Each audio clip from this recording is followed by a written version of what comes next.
everybody, happy Thursday. Let's jump into a weekly update. Let's just start with a quick shout out to everybody. It's testing season.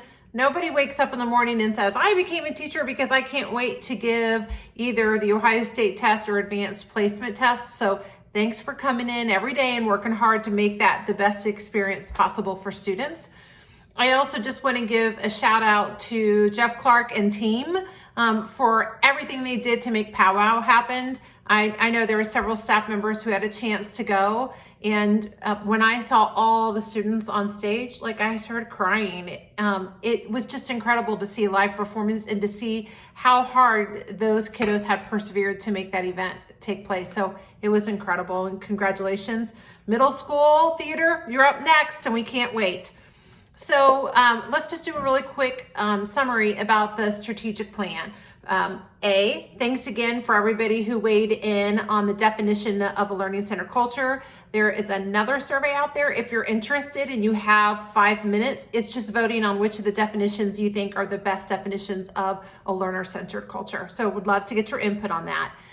There has been a question about clarification about why are we doing this. So the GOLD strategic plan that we had in place that we developed previously under the leadership of Dr. Mark Miles was supposed to be a 3-year plan, and it's actually year 4. So it's just time to do the next evolution of that plan. Why did we pick teaching and learning to start with? Because we're gonna have to make some really big decisions, knock on wood, when the bond and levy passes. And if we're gonna make decisions, especially about an entire building, and what are really important qualities of that for teaching and learning, we need to have a plan to kind of support that so that we know like what it is that we're doing and why we're doing those things. So who's involved in that plan? Lots of different people. There is a project team of 6 people who meet weekly to kind of talk about like, what are we doing? What's the next step? What are the activities? There's also a steering committee that's made up of, I don't know, like 25 people or something. It's representatives from all schools. They meet every 2 weeks and participate in those activities, which kind of drives that process forward. We also have staff input some way or another. We don't have that scheduled out. I'm gonna guess it's probably about weekly. Sometimes it's faculty meetings, sometimes it's surveys, sometimes it's a video, sometimes it's just a weekly summary. It'll look different, but we wanna try to include as many voices as possible.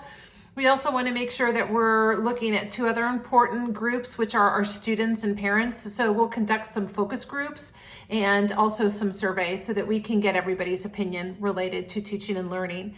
Someone said, why consultant? Why didn't we just do it ourselves? Well, we hired a company called Education Elements, and the reason that we did that is because this is kind of their expertise is in project planning, and especially related to strategic planning. And it allows all of us to just be members and to just be part of the committee versus trying to lead it at the same time. And that's a real gift, to be able to just be able to sit there and participate like everybody else. They also just have a great deal of expertise in this, so they can really be a good guide for us and give us lots of suggestions of strategies and activities that we can use to keep people informed and seek input. And it's always nice to learn some new tools to add to your toolbox. What's the timeline? The timeline is that we want to be done with this in June, so that we can use this plan to help us make decisions if/when the bond and levy are successful, and we can then start to think about the construction of the middle school. We want this to be done by then.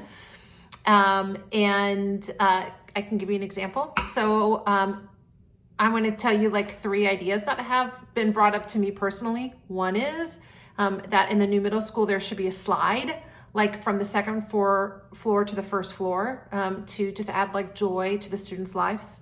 Number 2, all classrooms should have like garage doors where you can open up an entire wall so that you can combine students to be out like in a multi-purpose kind of room. And then also another idea was that we should have some flexible walls in subject areas where it would make sense to combine, like ELA and social studies.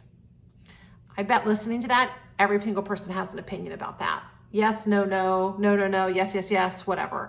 People have opinions.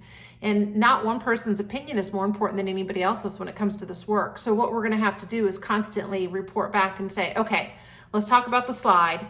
How does this align to this strategic plan we have for teaching and learning?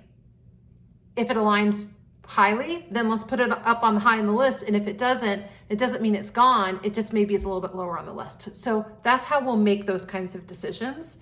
Timeline is we have another committee meeting coming up with the steering committee on 4/20. We have 2 more steering committees taking place in May, and then we'll be working with iTeams in June. And in between those times, there'll be other things happening. I just don't have them planned out yet, where we are seeking input from the entire staff. So I hope that helps as an update. And if I can answer any more questions about the strategic plan, call me. Happy to talk. Hang in there, everybody. Light at the end of the tunnel. Bye.